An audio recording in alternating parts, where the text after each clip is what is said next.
राय राधिकाय प्रियात्मने श्री श्रीमद् भक्ति वेदांत नारायण गोस्वामी इति नामिने श्री कृष्ण लीला कथने सुरक्षम ममदारे मधुरे गुणेश्वयुक्तम वरम वरेण्यम पुरुषम महंतम नारायण नमामि। सनातन गोस्वामी जी को प्रणाम। वंदे श्री गुरु श्री युगपद्कमल श्री गुरु वैष्णवांश श्री रूपम साग्रजातं सहगण रघुनाथान्वितं तं सजीवं श्रीरूप सनातन भट्ट रघुनाथ श्रीजीव गोपाल भट्ट दास रघुनाथ ऐसे गोसाई गौरी चरण बंदन जहाँ मते विघ्नाश अभिष्ट पूर्ण।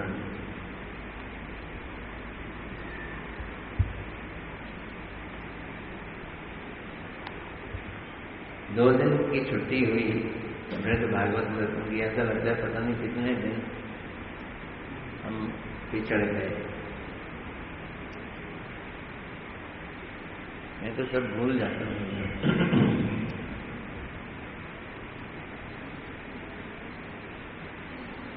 प्रहलाद महाराज नारद जी को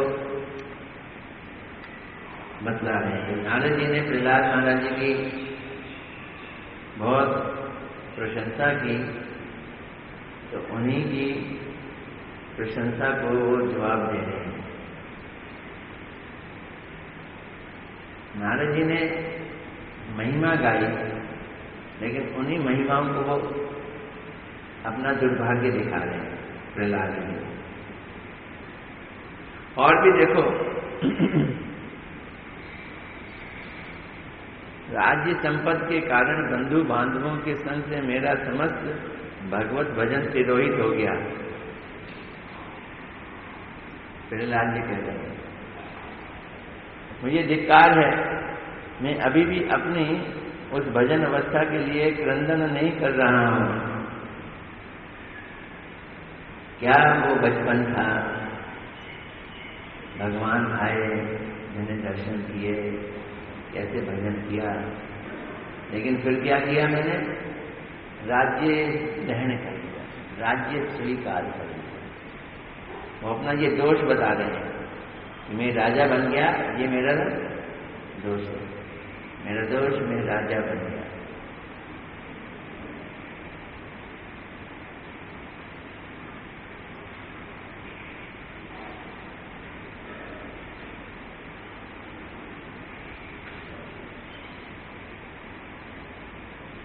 यहाँ पे पहले व्याख्या में एक जगह है, श्री राम की उक्ति है, स्वयं विवेकी श्री भगवान संपत्ति से उत्पन्न गर्व के कारण धनी व्यक्तियों का अधपतन देखकर अविवेकी भक्त को विचित्र संपत्ति अथवा राज्य विभूति इत्यादि प्रदान नहीं करते।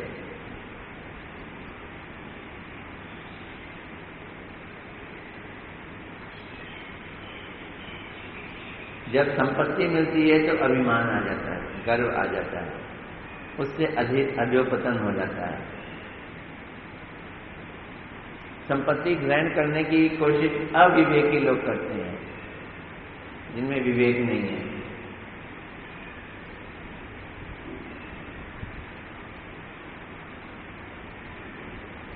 लेकिन भगवान तो विवेकी है ना, अधिकतर अपने अविवेकी भक्तों को राज्य नहीं देते। ये तो राज्य लेके बिगड़ जाएगा। और वृत्तासुर कह रहे हैं अपनी प्रार्थना में, जो एकांत भाव से भगवान के चरण कमलों में आत्मसमर्पण करते हैं वे भगवान के निज जन हैं। भगवान उनको स्वर्ग, मर्त्य और पाताल में जो सब कुछ संपत्ति है उसे नहीं देते, क्योंकि ऐसी संपत्ति से, ऐसे वैभव को प्राप्त करके, ऐश्वर्य को प्राप्त करके द्वेष आता है, उद्वेग आता है, पीड़ा आती है, नशा आता है, मत्तता आती है, विषाद आता है और क्लेश आती है। देखो भगवान की सेवा में भी देखो, जो चीज हमें यहाँ सुख दे रही है, सेवा में वो कष्ट देती है। जैसे हमारे सेवादार इस समय झाड़ू लगा रहे हैं, लेकिन पंखे चल रहे हैं ऊपर। पंखे हमको सुख दे रहे हैं, लेकिन सेवा में क्या कर रहे हैं वो कष्ट उठा रहे हैं। जैसे ही झाड़ू लगाए, ओ ऊपर पंखा चल रहा है, चीज फिर फैल गई। इतने सुंदर गुब्बारे लगाए, देखने में बड़े सुंदर हैं, लेकिन सेवा करने में मार्ग में अड़चन डाल रहे हैं। बढ़िया बढ़िया झालरें लगाई, लेकिन ये धड़ धड़ गिर के नीचे गंदगी भी कर रही हैं। जितना वैभव है, जितना ऐश्वर्य है, वो सेवा में रुकावट आ जाती है। ये तो हम यहीं देख रहे हैं अभी संसार की चीजों में। तो इसलिए भगवान उसको संपत्ति नहीं देते। प्रहलाद जी कह रहे हैं नारद जी को, और मेरे को क्या दे दिया उन्होंने? राज्य दे दिया। कैसे कहोगे कृपा है मेरे ऊपर? और भी देखो, राजा की हैसियत से मैंने क्या किया, जो संपत्ति प्राप्त की और अपने बंधु बांधवों के साथ रहा, उससे मेरा जो कुछ भी मैंने थोड़ा बहुत भगवत भजन किया था वो तिरोहित हो गया। और तो और मैं उनके साथ इतना संलग्न हो गया, व्यस्त हो गया कि मेरा भजन कब मेरे से छूट गया मुझे पता नहीं चला, और उसका मुझे कभी दुख भी नहीं लगा। धिक्कार है मुझे, मैं अभी भी अपनी उस भजन अवस्था के लिए क्रंदन नहीं कर रहा कि वो मेरा भजन कहाँ चला गया। चला गया कि चला गया, लेकिन मेरे को कोई खेद नहीं हो रहा। इसकी टीका में कह रहे हैं, यदि कहो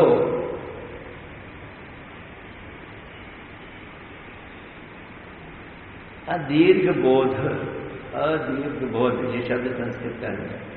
अविवेकी भक्तों को ही राज्य आदि संबंध होने के कारण भक्ति बाधा पहुंचती है, किंतु आपके जैसे विवेकी के लिए कोई दोष नहीं लगता।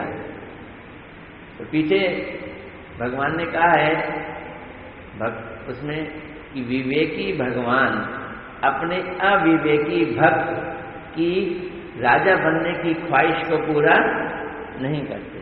समझ रहे हैं? अविवेकी भक्त बनना चाहता है राजा, और विवेकी भगवान उसको पद नहीं देते। किसको नहीं देते? अविवेकी भक्त को। विवेकी को तो दे सकते हैं, अविवेकी को नहीं देते। विवेकी को तो दे सकते हैं। अगर ये प्रश्न हो तो इसके लिए कह रहे हैं, आपके जैसे विवेकी को राज्य देने में कोई समस्या नहीं है, कोई दोष नहीं है। ये तो भगवान स्वयं मुचुकुंद ने भी कहा, स्वयं मुचुकुंद को भी कहा, जो मेरे एकांत भक्त हैं उनकी बुद्धि कभी भी विषय भोगी रूपी सुख में आसक्त नहीं होती है। और उद्धव को भी भगवान कहते हैं, जिनके हृदय में मेरे लिए भाव उत्पन्न हो गया है, उन भक्तों की तो बात ही क्या है। अरे भक्ति मार्ग में प्रवेश करने वाले भक्त भी विषयों में नहीं डूबते। प्रहलाद जी ने कहा ये बात तो सत्य है, किंतु मेरे प्रति भगवान की कृपा तनिक भी नहीं है, और ये सब राज्य संपत्ति आदि भी मेरे लिए दोष रूप फल में ही पर्यावासित हो रही है। मैं विवेकी नहीं हूं, क्योंकि इस राज्य को ग्रहण करके मैंने विवेक नहीं दिखाया, मुझे दोष लग गया। दोष रूप फल में पर्यावासित हो रही है। ये हिंदी का शब्द है, पर्यावासित हो रही है। इसका मतलब समझोगे क्या होता है? बोलो तो हैं? नहीं, कोई चीज दूसरी चीज में जाके मिल जाए उसे कहते हैं पर्यावासित होना। एक चीज दूसरी चीज में जाकर मर्ज हो जाए तो वो क्या कहते हैं? जैसे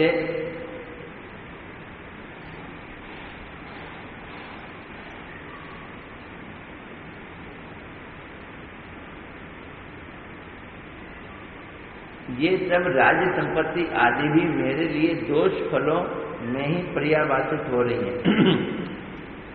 या इसका इंग्लिश में एक शब्द याद करो, नेट रिजल्ट। पर्यावासित मतलब नेट रिजल्ट। जितने भी मेरी संपत्ति है इसका नेट रिजल्ट क्या है? ये किस में जाके मर्ज हो रहे हैं? ये मेरे दोषों में जाके मर्ज हो रहे हैं। यानी इन सब संपत्ति का नेट रिजल्ट मेरे दोष हैं। इनके कारण मैं और अधिक दोषों से घिर रहा हूं। राज्य संबंध के कारण बंधु बांधवों के संग वशता मेरा समस्त भगवत भजन और पूर्वकालीन भजन भी तिरोहित हो गया है। किंतु यथार्थता भगवत भक्ति सच्चिदानंद रूप है, अतः नित्य है, विनाशशील नहीं है। इसलिए यहाँ पर लीन तिरोहित शब्द का प्रयोग किया गया है। इससे पहले भी इस भक्ति के संबंध में आविर्भाव कहकर व्याख्या की गई थी। खुद ही सनातन गोस्वामी जी अपने शब्दों को व्याख्या कर रहे हैं।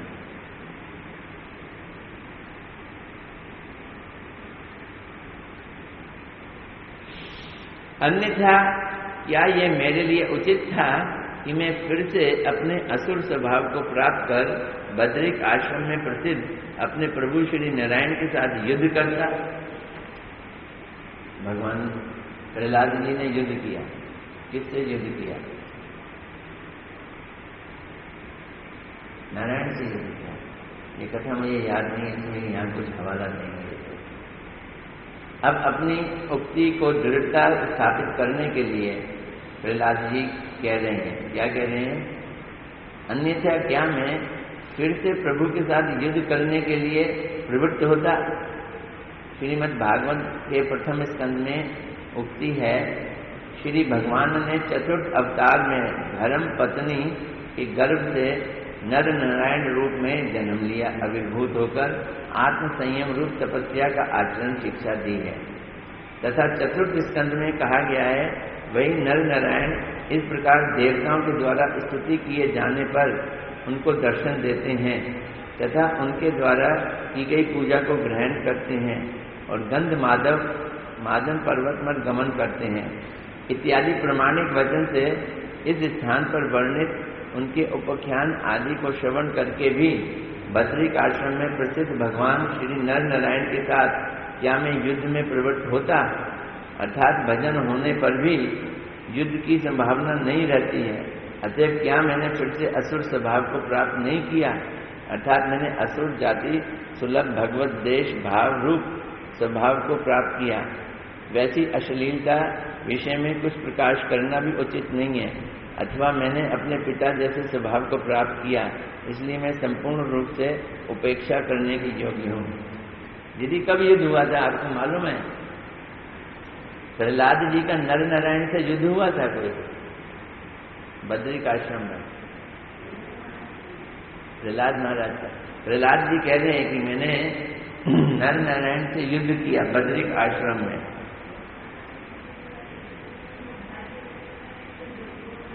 उत्तम के लिए, वो तो उद्धव, वो तो ध्रुव के थे ना। नर नारायण से प्रहलाद का है, मुझे ध्यान नहीं भाई। किसी को पकड़ में आए तो बताना यहाँ पे, या हो सकता है यहाँ कहीं आगे बताए। आत्म तत्व के उपदेश के विषय में अब देखो, अगर युद्ध हुआ तो कोई बड़ी बात नहीं है। ऐसे भीष्म पितामह ने भी युद्ध किया अपने गुरु से, ऐसे शिव जी से भी युद्ध हुआ, अर्जुन का भी युद्ध हुआ। भगवान के परिकरों के संग युद्ध कभी कभी हो जाता है भक्तों का। वो हनुमान जी का और भीम जी का आपस में थोड़ी बहुत नोक झोंक तो हुई थी, युद्ध जैसा हुआ था। पूरा युद्ध नहीं हुआ, थोड़ा बहुत युद्ध जैसा हुआ। तो प्रहलाद कह रहे हैं कि मैं क्योंकि नर नारायण से लड़ा तो मेरे में और मेरे बाप में अंतर क्या रहा? वो भी भगवान से लड़े और मैं भी भगवान से लड़ा, तो मैं तो असुर बना। जो असुरी खून है मेरे अंदर वो काम कर गया। तो बताओ भगवान की कृपा मेरे को कैसे मिली? मैं उसके योग्य नहीं हूं, मिलने की तो बात छोड़। आत्म तत्व के उपदेश के विषय में असुर दुष्ट पंडित हैं और उनके संग के प्रभाव से आज भी मेरा अधम शुष्क ज्ञान का अंश नष्ट नहीं हुआ है। जो असुर लोग हैं वो आत्म तत्व के उपदेश के विषय में असुर दुष्ट पंडित हैं। उनके संग के कारण, असुरों के संग के कारण मेरे दिमाग में अभी भी ज्ञान भरा पड़ा है, भक्ति नहीं है। प्रहलाद महाराज को कौन सा भक्त कहते हैं? ज्ञानी भक्त कहते हैं। तो प्रहलाद इस दोष को ग्रहण करने कि मैं ज्ञानी भक्त, ज्ञान मेरे में भरा पड़ा। अभी तक मेरा अपार दैत्य स्वभाव भी दूर नहीं हुआ। मैंने दैत्य बालक को उपदेश दिया है, उसके द्वारा मैंने केवल जीव आत्मा के बारे में और ब्रह्म के बारे में विषय में दुष्ट पांडित्य रूप दुष्ट चतुरता को ही प्रदर्शित किया। अर्थात मैंने भक्ति रहित केवल आत्म उपदेश विषय में अपने पांडित्य को ही प्रकाशित किया, क्योंकि असुर लोग भक्ति से रहित केवल आत्मा के ब्रह्मत्व के निरूपण में ही परम कृतार्थता समझते हैं। अतएव ऐसे असुरों के संग से आज तक भक्ति रसहीन मेरा शुष्क ज्ञान का अंश नष्ट नहीं हुआ। वह शुष्क ज्ञान कैसा है? वह ज्ञान अधम है, परम दुष्ट भक्ति रस विघातक है।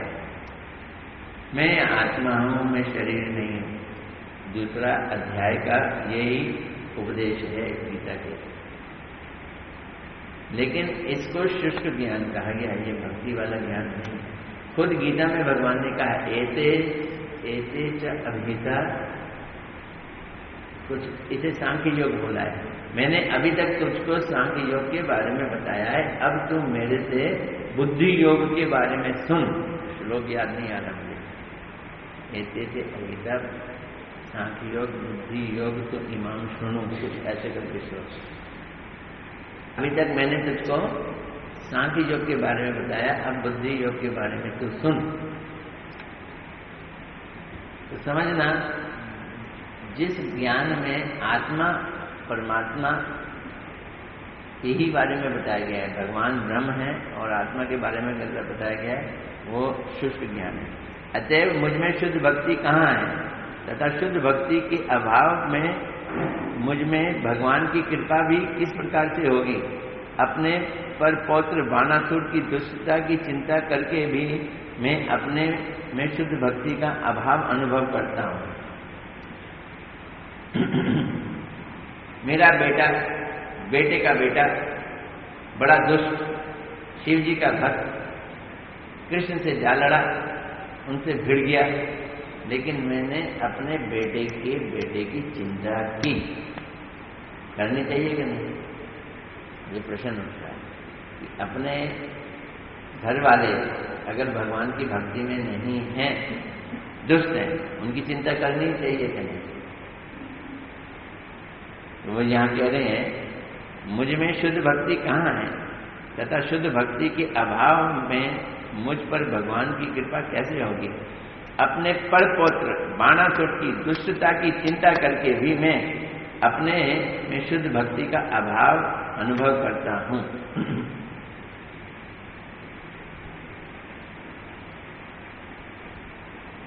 शुद्ध भक्ति के लक्षणों को श्री बोपदेव आचार्य ने अपने मुक्ताफल नामक ग्रंथ में कपिल देव के वचनों को उद्धृत करते हुए लिखा। शुद्ध भक्ति के लक्षण क्या है? अभी ये भक्ति नहीं है, किसी में शुद्ध भक्ति आ जाए तो ये उसके लक्षण है। जैसे आम पका हुआ है, क्या लक्षण है? बाहर से पीला होगा, जो कच्चा आम है वो हरा होगा। आम अच्छी तरह से पक गया है तो उसका लक्षण क्या है? वो मुलायम होगा। अगर वो कच्चा आम है तो वो सख्त होगा। तो मुलायमियत और पीलापन लक्षण है। लेकिन अगर कोई पीला रंग आम पे लगा दे तो क्या वो पक जाएगा? या उसको ऊपर नीचे गिरा के मुलायम कर दिया जाए तो क्या वो पक जाएगा? तो वो पकेगा नहीं। तो जो लक्षण है वो लक्षण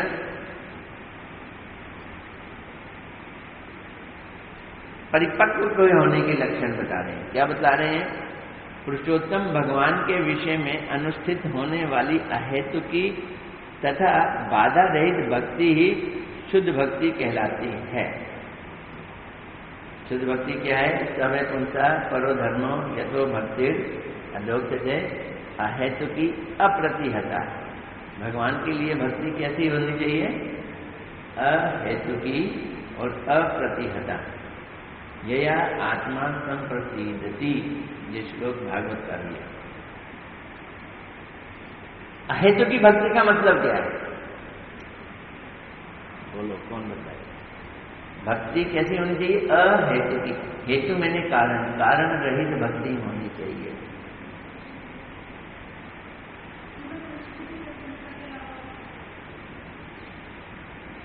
ये इसका तात्पर्य क्या है? तात्पर्य अहेतु की भक्ति।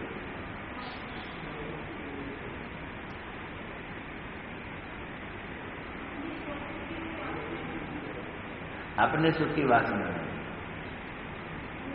भक्ति हम कर रहे हैं, उसका कोई कारण ही नहीं है, तो फिर क्यों कर रहे हैं?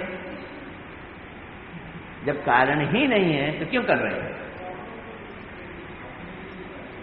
हैं?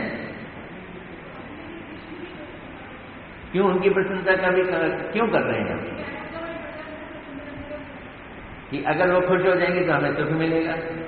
हम भक्ति क्यों कर रहे हैं? जब कोई कारण नहीं, कृष्ण को प्रसन्न करने का भी कारण नहीं होना चाहिए, क्योंकि अहेतु की भक्ति होगी। कर क्यों रहे हैं? हाँ, जब ये भक्ति हम इसलिए करेंगे, ये स्पॉन्टेनियस है, ये आत्मा की वृत्ति है, इसलिए भक्ति करेंगे। अगर आत्मा में भगवान की प्रेम करने की वृत्ति ना हो तो हेतु सब हटा दी जाए तो वहां कोई भक्ति नहीं होगी। हैं?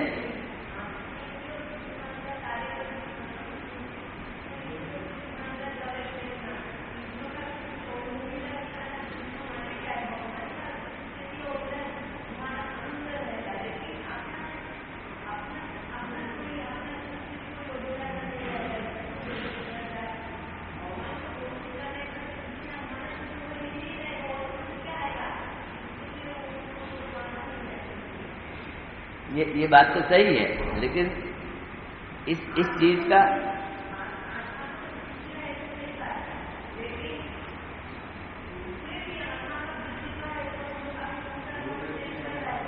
है?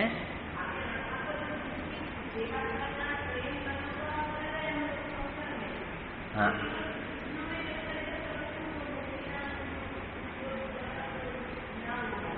अभी तक जो हम भक्ति कर रहे हैं उसमें हेतु है। हमें ये हेतु है कि हम भक्ति करेंगे, कृष्ण प्रसन्न हो जाएंगे, तो हमारे को संसार की जन्म मृत्यु से मुक्ति मिल जाएगी।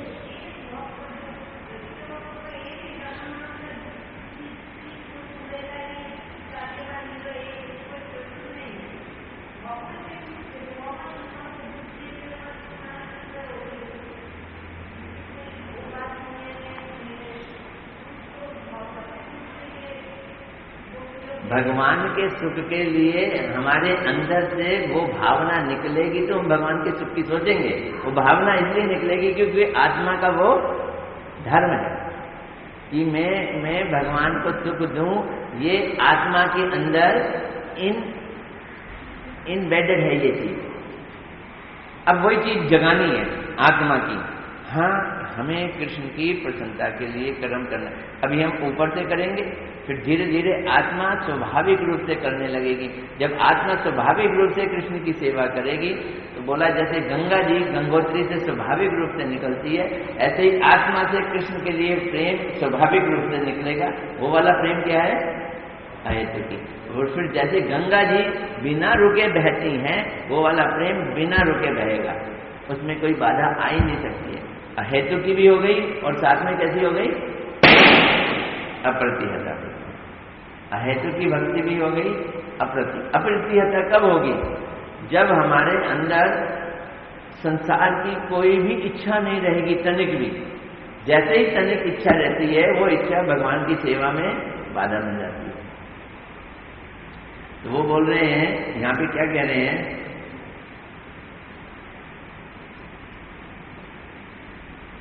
कपिल मुनि पुरुषोत्तम भगवान के विषय में अनुष्ठित होने वाली अहेतु की तथा बाधा रहित भक्ति ही शुद्ध भक्ति कहलाती है। वैसे लक्षणों वाली शुद्ध भक्ति तो मुझ में है ही नहीं, यही मैं दृढ़ता पूर्वक अनुभव कर रहा हूं। प्रहलाद कह रहे हैं अपने पड़पौत्र बाणासुर की दुष्टता की चिंता करने पर भी, अर्थात बाणासुर द्वारा अपने कुल देवता श्री विष्णु के आश्रय को त्याग कर अन्य देवता का आश्रय ग्रहण करना। तो बाणासुर की दुष्टता क्या थी? प्रहलाद जी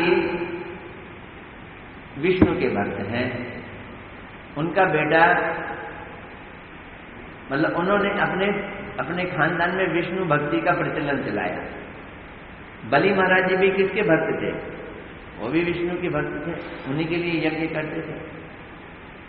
लेकिन उनका ये पड़पौत्र, पौत्र नहीं पड़पौत्र, ग्रेट ग्रैंडसन, ये शिव जी का भक्त निकल आया। इसने जो खानदानी प्रचलन है उसको खत्म कर दिया। तो कह रहे हैं बाणासुर द्वारा अपने कुल देवता श्री विष्णु के आश्रय को त्याग कर अन्य देवता का आश्रय ग्रहण किया, एक दोष।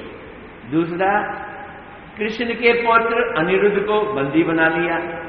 इस विषय में चिंता करके भी मैं अपने को शुद्ध भक्ति का अभाव अनुभव कर रहा हूं। वास्तव में जिसके वंश में ऐसा दुष्ट जन्म ग्रहण करे, क्या उसे कभी भी शुद्ध भक्ति हो सकती है? अथवा उन पर कभी भगवान की कृपा हो सकती है? कभी नहीं हो सकती है। इसके द्वारा श्री शिव द्वारा कहे गए वचनों को यहाँ पे लिख रहे हैं। बाणासुर के प्राणों की रक्षा भगवान की कृपा के लक्षण है इत्यादि का भी खंडन हुआ है। ये भी सूचित होता है कि दुष्टों का वध ही वांछनीय है, क्योंकि उसके प्राणों की रक्षा करना भगवत कृपा लक्षण नहीं है। और मैं चाहता था वो मरे ना, मैं उसकी चिंता करता था, इसलिए मेरे अंदर भक्ति का लक्षण नहीं है। क्यों नहीं है भक्ति का लक्षण? क्योंकि मैं बाणासुर की चिंता कर रहा था। बाणासुर को भगवान ने मारा नहीं, बचा दिया। तो ये क्या भगवान की कृपा है? बलि के अपराध के कारण श्री भगवान उसके द्वारपाल के रूप में अवस्थान कर रहे हैं। देखो, सनातन गोस्वामी पाद जी ने पहले बतलाया, क्या बतलाया? उन्होंने ये बतलाया कि प्रहलाद जी को शिव जी ने ये बतलाया, प्रहलाद की महिमा गाते सुने कि देखो, बलि महाराज के घर में भगवान द्वारपाल बन गए। क्यों बने? बलि महाराज ने ऐसा कौन सा पहाड़ तोड़ दिया था कि भगवान जाके उसके द्वारपाल बन गए? ऐसी कौन सी भक्ति का कार्य किया बलि महाराज ने? बलि महाराज जी ने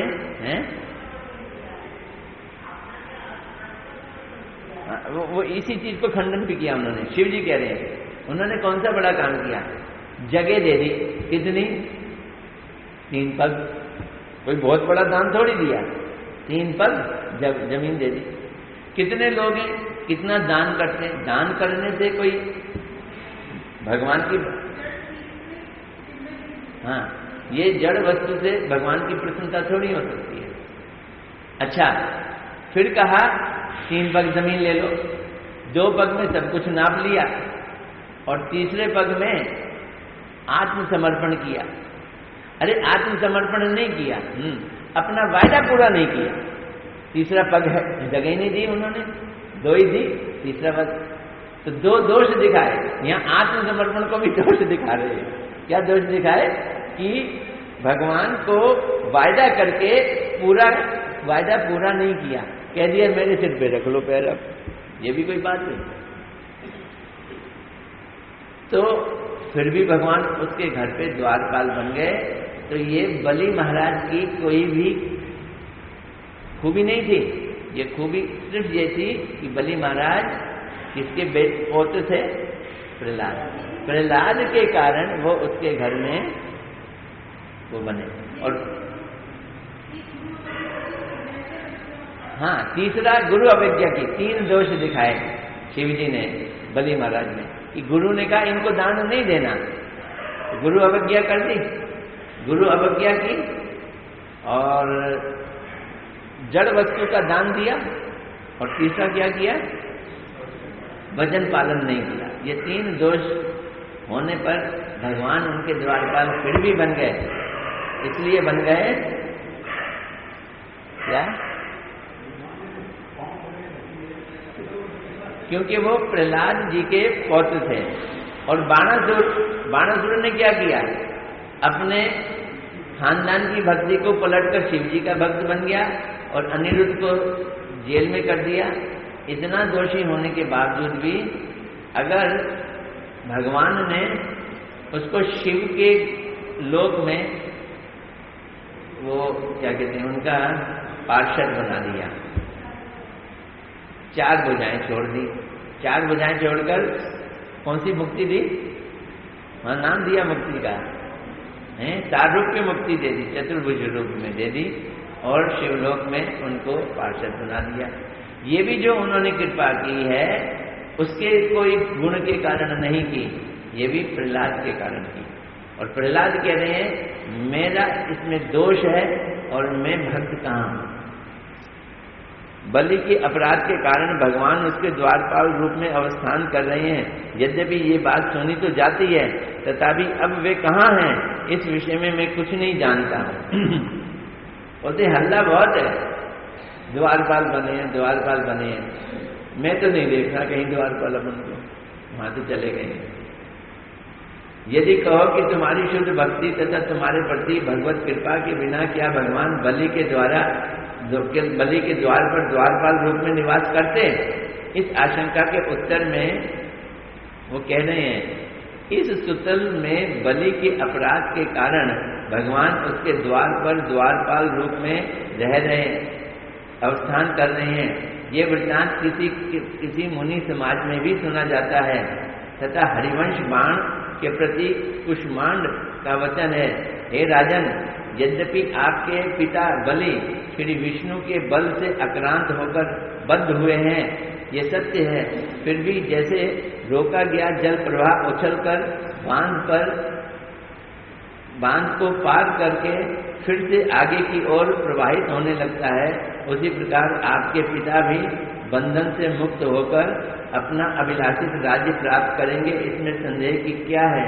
इस प्रसंग और स्थानों पर भी देखा जाता है, जैसे कि रामायण के उत्तर कांड में रावण के पाताल विजय प्रसंग में भी उल्लेखित है।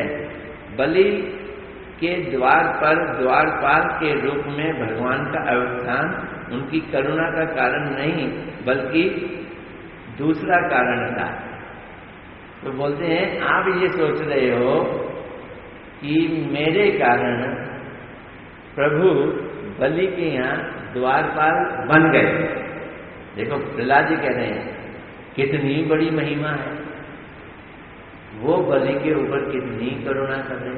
नहीं, बलि के द्वारपाल बनकर भगवान बलि जैसे असुर आदमी को उसके घर में ही बैठा रहे रोकने के लिए उसके द्वारपाल बने, उसको रोकने के लिए द्वारपाल बने। कैसे बोल रहे हैं? ताकि वह कहीं भाग ना जाए, ऐसा समझना चाहिए। इसके द्वारा पूर्व दृष्ट कि ये फिर भागेगा, फिर ये लड़ेगा, फिर देवताओं से लड़ेगा, फिर ये भगवान के भक्तों वाले विरुद्ध कार्य करेगा, तो भैया इसको यहीं पे चुपचाप बैठा रहने दो। तो एक हिसाब से भगवान ने उसको वहां पे टाइट करके बांधा हुआ है। देखो एक ही चीज के दो मतलब कैसे निकले। एक कहता है क्या क्या बात है, भगवान आपके द्वारपाल है, दूसरा कहता है द्वारपाल नहीं है, बाहर जाने के लिए रोक। इसके द्वारा पूर्व दृष्ट अनुग्रह का अभाव ही दिखाई देता है। यदि कहो कि शिव ब्रह्मा आदि को भी जिस वैकुंठेश्वर के दर्शन दुर्लभ हैं, उनका लगातार दर्शन करना क्या कृपा नहीं है?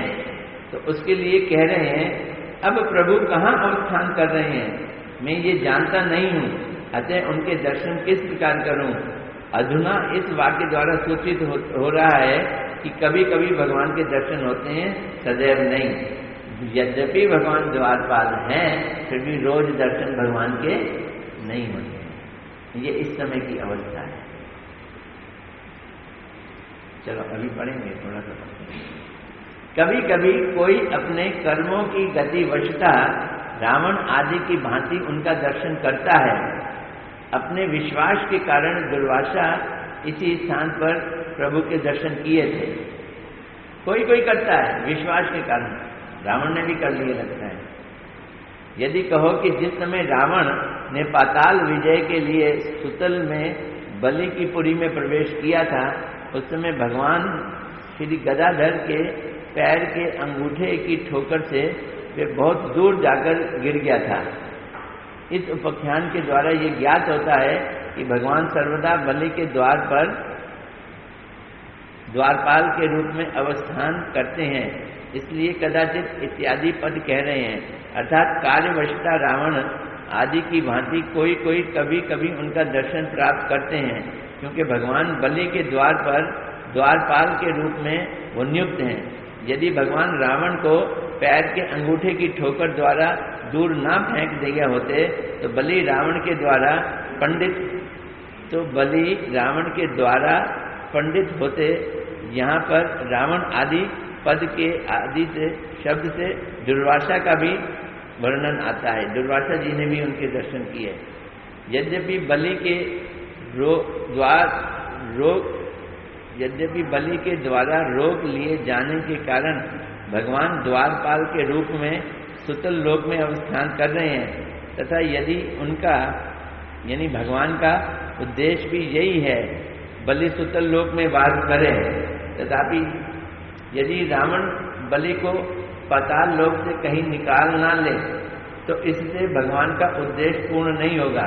अतः कार्यवशता बलि की रक्षा करने के लिए द्वारपाल के रूप में अवस्थान कर रहे हैं। प्रभु का दर्शन प्राप्त हुआ। कुछ स्थलीय रक्षक कुछ आदि दैत्यों द्वारा पीड़ित होकर भगवान को अपना दुख निवेदन करने के लिए दुर्वासा ने इसी सुतल लोक में श्री भगवान के दर्शन प्राप्त किए थे। बलि के द्वार पर श्री भगवान की प्राप्ति के विषय में प्रहलाद संहिता में वर्णित उपाख्यान द्वारा उक्त प्रकार की घटना पुष्ट होती है। श्री प्रहलाद संहिता में कथित है कि बलि के द्वार पर भगवान के दर्शन प्राप्त होते हैं। ऐसे विश्वास के साथ दुर्वासा ऋषि ने वहां पर भगवान के दर्शन प्राप्त किए थे, किंतु इस कारण से नहीं कि भगवान सुतल में बलि के द्वारपाल सदा ही हैं। आपने श्री नारद जी ने ही उनको कहा था कि आजकल भगवान ब्रह्मण्य देव सुतल में बलि के द्वार पर रहते हैं, वहां जाने पर तुम उनके दर्शन कर पाओगे। आपके इन वचनों पर विश्वास करके दुर्वासा ऋषि सुतल में जाकर तत्क्षणात भगवान के दर्शन प्राप्त किए हैं। ये उपाख्यान द्वारका का महात्म प्रतिपादक प्रहलाद संहिता में द्रष्टव्य है।